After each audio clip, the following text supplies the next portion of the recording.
नमस्कार, आप देख रहे हैं सत्य हिंदी। मैं निकिता आपके साथ। एक नजर डालते हैं अब तक की सुर्खियों पर।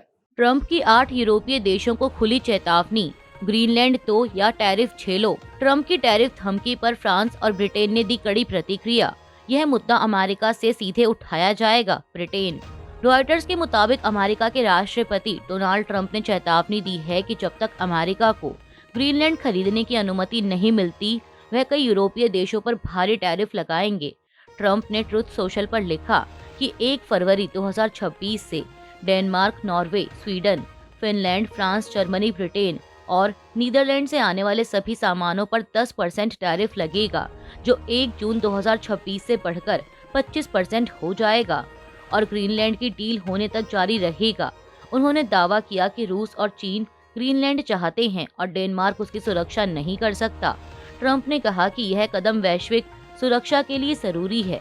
गौरतलब है कि ट्रंप पहले भी व्यापारिक दबाव बनाने के लिए टैरिफ को हथियार की तरह इस्तेमाल करते रहे हैं।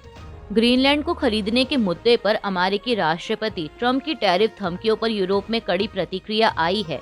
फ्रांस के राष्ट्रपति इमैनुअल मैक्रोन ने इस धमकी को अस्वीकार्य बताया और कहा कि टैरिफ की भाषा का इस मामले में कोई स्थान नहीं है। उन्होंने कहा कि यूरोपीय देश एकजुट होकर और समन्वय के साथ जवाब देंगे और अपनी संप्रभुता की रक्षा करेंगे। मैक्रोन ने यह भी दोहराया कि फ्रांस ग्रीनलैंड में डेनमार्क के साथ होने वाले सैन्य अभ्यास में शामिल रहेगा, क्योंकि आर्कटिक की सुरक्षा दांव पर है। वहीं ब्रिटिश के प्रधानमंत्री कीर स्टारमर ने ट्रंप के कदम को पूरी तरह गलत बताते हुए कहा कि नेटो सहयोगियों पर टैरिफ लगाना सही नहीं है और यह मुद्दा अमेरिका से सीधे उठाया जाएगा। उन्होंने कहा कि ग्रीनलैंड का भविष्य डेनमार्क और ग्रीनलैंड को ही तय करना चाहिए। ईरान में हजारों मौतों का दावा, खामनेई ने ट्रंप को बताया साजिश का जिम्मेदार। खामनेई के आरोपों पर ट्रंप का जवाब। ट्रंप बोले, ईरान में नए नेतृत्व की तलाश का समय आ गया है। ईरान के supreme leader ayatollah Ali Khamenei ने कहा है कि हाल के हफ्तों में हुए सरकार विरोधी प्रदर्शनों के दौरान हजारों लोगों की हत्या हुई और इसके पीछे अमेरिका और इसराइल से जुड़े तत्व जिम्मेदार हैं। उन्होंने अमेरिकी राष्ट्रपति ट्रंप पर सीधे साजिश का आरोप लगाते हुए उन्हें अपराधी बताया। खामनेई के मुताबिक पहले की तुलना में इस बार अमेरिकी भूमिका कहीं ज्यादा गहरी थी। हालांकि मौतों की आधिकारिक संख्या जारी नहीं की गई, लेकिन अमेरिका स्थित संगठन HRAN ने करीब 3000 मौतों का दावा करता है, जबकि ईरानी अधिकारी पहले सैकड़ों मौतों की बात कहते रहे हैं। सरकार के अनुसार करीब 3000 लोग गिरफ्तार हुए और 250 से ज्यादा मस्जिदों और अस्पतालों को नुकसान पहुंचा। ये प्रदर्शन 28 दिसंबर को महंगाई के खिलाफ शुरू हुए थे, जो बाद में हिंसा में बदल गए। इस बीच लगभग 8 दिन बाद देश में SMS सेवा बहाल कर दी गई है। अमेरिकी राष्ट्रपति ट्रंप ने शनिवार को कहा कि ईरान को नए नेतृत्व की तलाश करनी चाहिए और supreme leader ayatollah Ali Khamenei का लंबा शासन खत्म होना चाहिए। यह बयान तब आया जब ईरान में सरकार विरोधी प्रदर्शनों की तीव्रता कुछ कम होती दिख रही है। ट्रंप ने यह टिप्पणी खामनेई के उन सोशल मीडिया पोस्ट के जवाब में की जिनमें उन्होंने अमेरिका और ट्रंप पर ईरान में मौतों और अशांति के लिए जिम्मेदार होने का आरोप लगाया था। ट्रंप ने कहा कि ईरानी नेता डर और ताकत के जरिए शासन करते हैं और देश को बर्बादी की ओर ले जा रहे हैं। उन्होंने खामनेई पर हाल के प्रदर्शनों के दौरान हजारों लोगों की मौत की निगरानी करने का आरोप लगाया और कहा कि नेतृत्व का मतलब डर फैलाना नहीं बल्कि सम्मान से शासन करना होता है। ट्रंप ने यह भी कहा कि ईरान की मौजूदा समस्याएं खराब नेतृत्व का नतीजा हैं। दोनों देशों के बीच तनाव और बढ़ता दिख रहा है। अमेरिकी ठिकानों पर हमले की तैयारी से ईरान का इनकार। ईरान बोला, यह अमेरिका की उकसाने वाली नीति। ईरान ने उन रिपोर्टों को सिरे से खारिज कर दिया है जिनमें कहा गया था कि वह क्षेत्र में अमेरिकी ठिकानों पर हमले की तैयारी कर रहा है। ईरान के विदेश मंत्रालय के प्रवक्ता इस्माइल बकई ने मीडिया से कहा कि ऐसी खबरें क्षेत्र को भड़काने की अमेरिकी नीति का हिस्सा हैं।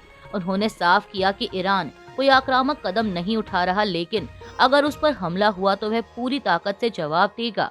यह बयान अमेरिकी विदेश विभाग के उस सोशल मीडिया पोस्ट के बाद आया है जिसमें कहा गया था कि उसे ऐसी सूचनाएं मिली हैं कि ईरान अमेरिकी ठिकानों को निशाना बनाने के विकल्पों पर काम कर रहा है। अमेरिकी विदेश विभाग ने चेतावनी दी कि राष्ट्रपति ट्रंप के अनुसार सभी विकल्प खुले हैं और अगर अमेरिकी संपत्तियों पर हमला हुआ तो ईरान को कड़ी कार्रवाई का सामना करना पड़ेगा। इंडिगो पर डीजीसीए ने लगाया 22 करोड़ से ज्यादा का जुर्माना। पिछले महीने उड़ानों में हुई देरी और रद्द किए जाने से जुड़ा मामला।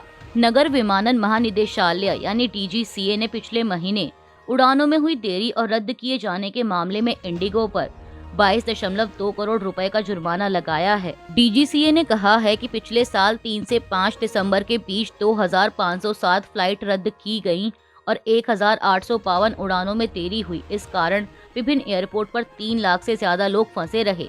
दरअसल 3 से 5 दिसंबर के बीच हुई गड़बड़ियों की पड़ताल करने के लिए डीजीसीए ने 4 सदस्यीय कमेटी बनाई थी। कमेटी को यह मामला देखने को कहा गया था। राजस्थान एसआईआर विवाद, पीएलओ के वीडियो से मचा बवाल। कांग्रेस ने लगाया अपने समर्थक वोटरों के नाम हटाने का आरोप। राजस्थान में वोटर लिस्ट के स्पेशल इंटेंसिव रिवीजन यानी एसआईआर को लेकर बड़ा विवाद खड़ा हो गया है। जयपुर के हवा महल क्षेत्र के बूथ लेवल ऑफिसर और सरकारी शिक्षक कीर्ति कुमार का एक वीडियो वायरल हुआ है, जिसमें वह सैकड़ों नाम हटाने के लिए राजनीतिक दबाव की बात करते हुए आत्महत्या की धमकी देते हुए नजर आते हैं। कीर्ति का कहना है कि उन पर करीब 450 नाम हटाने का दबाव था, लेकिन नियमों के बिना ऐसा करना गलत है। कांग्रेस ने आरोप लगाया है कि बीजेपी ने राज्य भर में अल्पसंख्यक और कांग्रेस समर्थक वोटरों के नाम हटाने के लिए बड़े पैमाने पर फॉर्म 7 जमा कराए हैं। हालांकि बीजेपी ने इन आरोपों को खारिज किया है।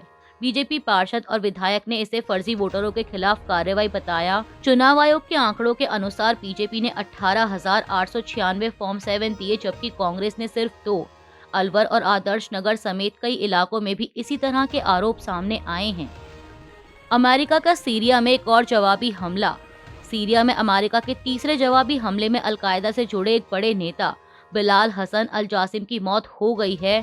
अमेरिकी सेंट्रल कमांड यानी सेंटकॉम के मुताबिक 16 जनवरी 2026 को उत्तर पश्चिमी सीरिया में हुए इस हमले में वह मारा गया, जो 13 दिसंबर को हुए उस हमले से सीधा जुड़ा था, जिसमें 2 अमेरिकी सैनिक और एक अमेरिकी नागरिक दुभाषिया आयात मंसूर सकत की मौत हुई थी। CENTCOM commander admiral Brad Cooper ने कहा कि यह कार्रवाई आतंकवादियों के खिलाफ अमेरिका के सख्त रुख को दिखाती है।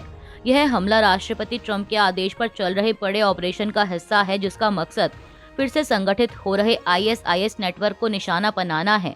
सेंटकॉम के अनुसार हॉकाई स्ट्राइक ऑपरेशन में अमेरिका और उसके सहयोगियों ने अब तक 100 से ज्यादा आतंकी ठिकानों और हथियार के ठिकानों को निशाना बनाया है। अभी के लिए इतना ही। बाकी की देश दुनिया की बड़ी खबरों के लिए जुड़े रहिए सत्य हिंदी के साथ। Copyright disclaimer under Section 107 of the Copyright Act 1976. Allowance is made for fair use for purposes such as criticism, comment, news reporting, scholarship, and research. Fair use is a use permitted by copyright statute that might otherwise be infringing.